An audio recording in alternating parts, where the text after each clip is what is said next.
If you think about the history of slavery in North America, actually anywhere, one of its centerpieces is the sexual exploitation of women.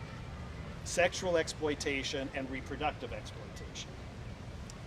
The Chapel of the Cross, which if this was in the winter, you could see. The Chapel of the Cross, the oldest church in Chapel Hill, is right behind the planetarium. It was constructed and finished in 1848 by slave labor. The church was built by people owned by UNC professor William Mercer Green.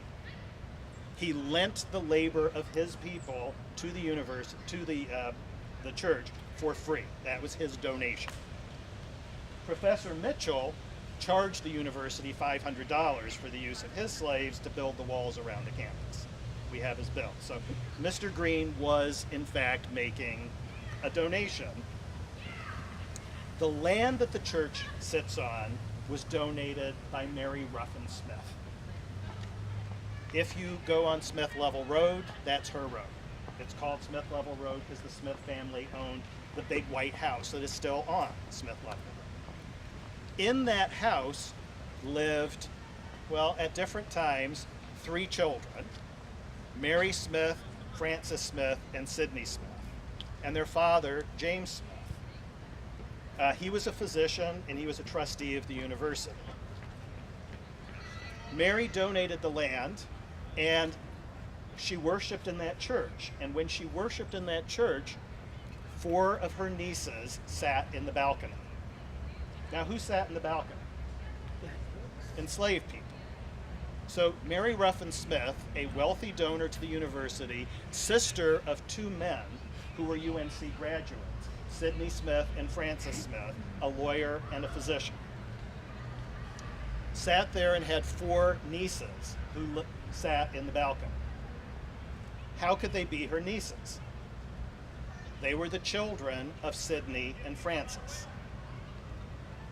by the same mother. The Smith family owned a woman named Harriet. They bought her at 15 in Hillsborough. At 20, she chose a free black man as her partner, and he and she had a son. Sidney Smith came back from Carolina to Hillsborough and said, I don't approve of you having a black lover. If he doesn't leave, he will die. Sidney then proceeded to sexually assault Harriet, and she had a daughter named Cornelia. His brother Francis came back from college and said, I don't approve of what you're doing, Brother Sidney, and produced 3 more daughters with her. So one woman in Chapel Hill had children with 3 different men, only 2 of whom she chose, 2 of whom are brothers of each other.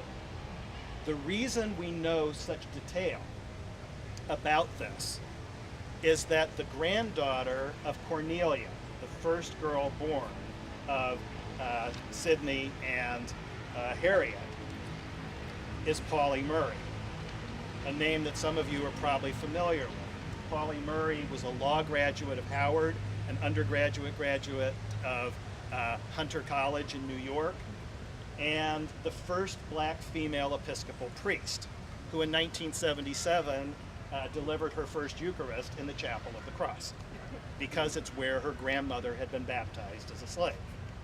But more important to this story, it will take us into the 20th century, because Pauli Murray was the first black woman to apply to the University of North Carolina as a legacy, right? Think about her grandfather, her great-grandfather. She applied as a legacy and was still denied admission. But I use that to, when you think about unsung.